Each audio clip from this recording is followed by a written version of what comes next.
Hey, I'm Jackie Rabbit. You know me. Let's go check out my 60-day post-op with my vocal surgeon. She's so cool. So it is 60 days since I've had my vocal surgery. Isn't that neat? So don't forget, give me a thumbs up. Click the bell when you subscribe so you get the alerts when I post new content. Let's go check it out. Meet my surgeon.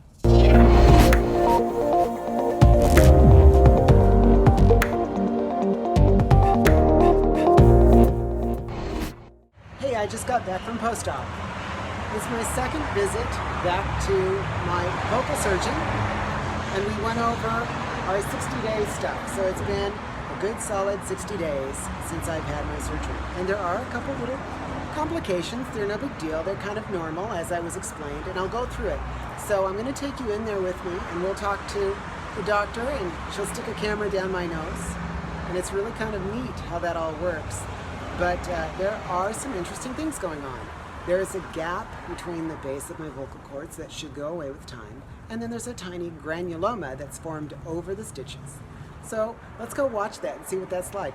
It was really kind of cool to see her again and realize why I'm noticing some dynamic range issues and why it seems like I'm deepening in my voice and my vocal quality, but it will improve, as she says. So let's go check it out. Let's go see my surgeon. There we go. Okay. Let me spray it.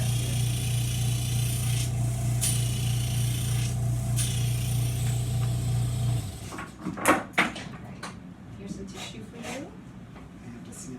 That's the worst part. Ooh, it's, I can already taste it. Yeah. Not fun. That's not the, yeah, yuck. Lidocaine. I'm a little under the weather. So, The weather's changing so drastically. yeah, If I I could know. get some lidocaine to take with me to electrolysis. Would you like some? I have cream that doesn't do much. Okay, here we go. So chin up for me and just breathe through your nose.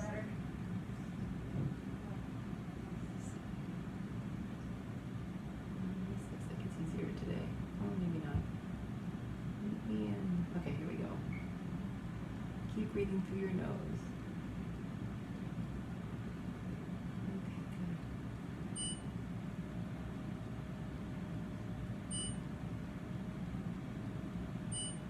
Say E for me. And breathe in. And say E again. Okay. Alright. Looks good. Let me show you what's going on. Pretty red and swollen, and that will affect your pitch, because when things are swollen, your pitch drops. Like when I'm sick, my pitch drops, right? I have laryngitis. So that's part of it. And we have to let that still heal. I'm going to give it more time and see what happens. You can see the stitches there from the surgery.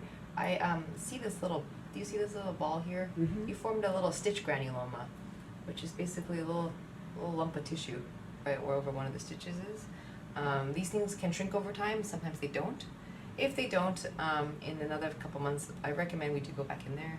Fortunately, just all we're going to do is just remove it, and it wouldn't come back again. Pop it with a laser, or You just literally cut it gently.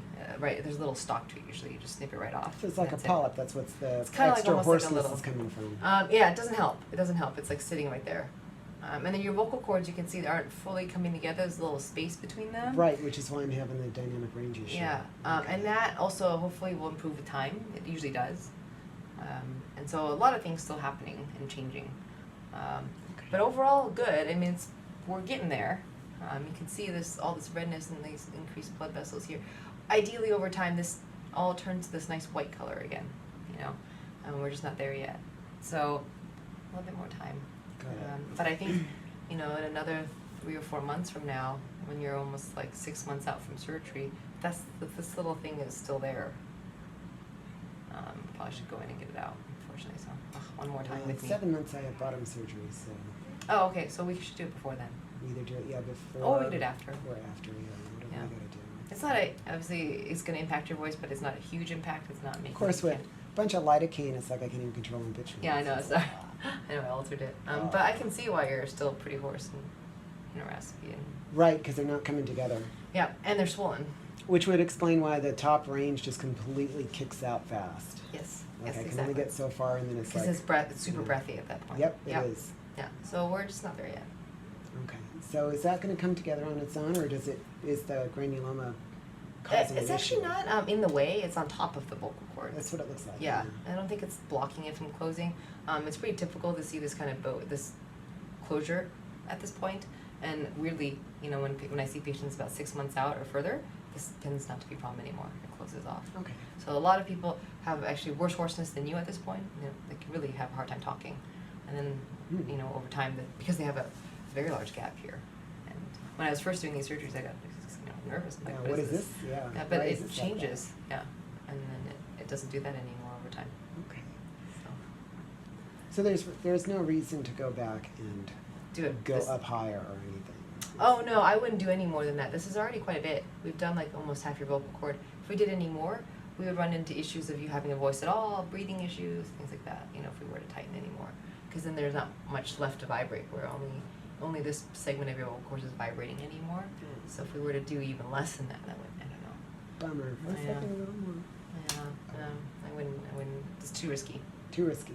Okay. Yeah, but we may have to go in anyways for other reasons.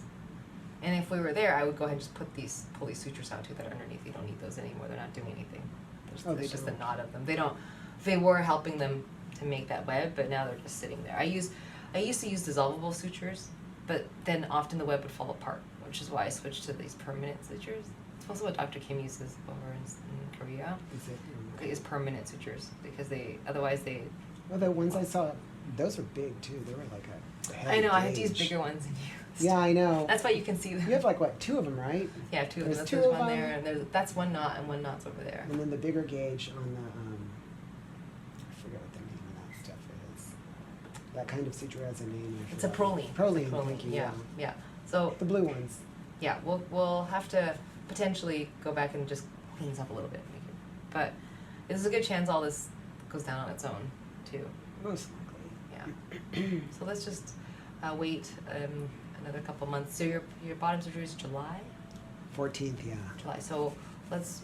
It's make either sure- June or July. I can never remember if it's Okay. June or it's July. So it's one of them. Okay. It's roughly 7 months away. Okay. So, So let's see, November, December, January, February, March. April would be about 6 months out. So you want to come see me in like March or April, and we can decide what to do about that granuloma. yeah, just go That ahead time. and schedule something and Yeah. go for there. Okay. That sounds like a plan. I don't have my schedules open yet for April. Like I don't have. Oh, that's right. They don't We're like. only like a open. month and a half. Is Yeah, what it because is. they have to balance that with the OR time, so they never open it. So what do you want me to do? So nothing. So you Nothing. just hang out, and I'll have my office call you. So Yeah. they'll contact me. Yeah, when things open up. Yeah. All right, that's cool. Yeah. So it's getting there slowly. It's gonna take a while. It's gonna take a while for sure, and maybe one more trip back to your work. Well, I have no problem. I mean, if you want to run me back and tie him up tighter, let's go do it right now. Yeah. We're good. No problem. I haven't had any breakfast. Okay. I'm I wouldn't mind leaving credit doing that, but I guess. Can't really do no worries. Well, it. Okay. fun stuff. Yeah. How cool was that, right? So, I really enjoy her. She's really, really fantastic. And she did a really amazing job for me and went in twice to take care of me and really go that extra effort. You know, honestly, I never have a problem feeling like I'm spouting masculinity, but I really did kind of wish that it would be a little higher. But with time, that might be entirely truthful. So where I'm at now is I'm off to electrolysis. So here's my electrologist's place, and I'm going to go in there for the next 4 hours and get zapped. Maybe we'll even talk to her a little bit. See what she says. Anyway, take care of yourself. Remember, if you're struggling and you want someone to actually talk to, go to transgenderpulse.com. They have fantastic resource pages. You can find a therapist in your area, searchable by location. And they have suicide prevention hotlines that you can use. Not to mention fantastic people that you can talk to and kind of discuss all the ins and outs, whether you're a beginner or a pro, you've been doing it forever, or you're just thinking about it. These are very nice people, and they will listen. Don't expect any medical advice, but a good willing ear you will find. Take care of yourself. Remember, I care. I'm sharing because I want you to know even I can get through this, and so can you. Take care of yourself. I'll see you next time.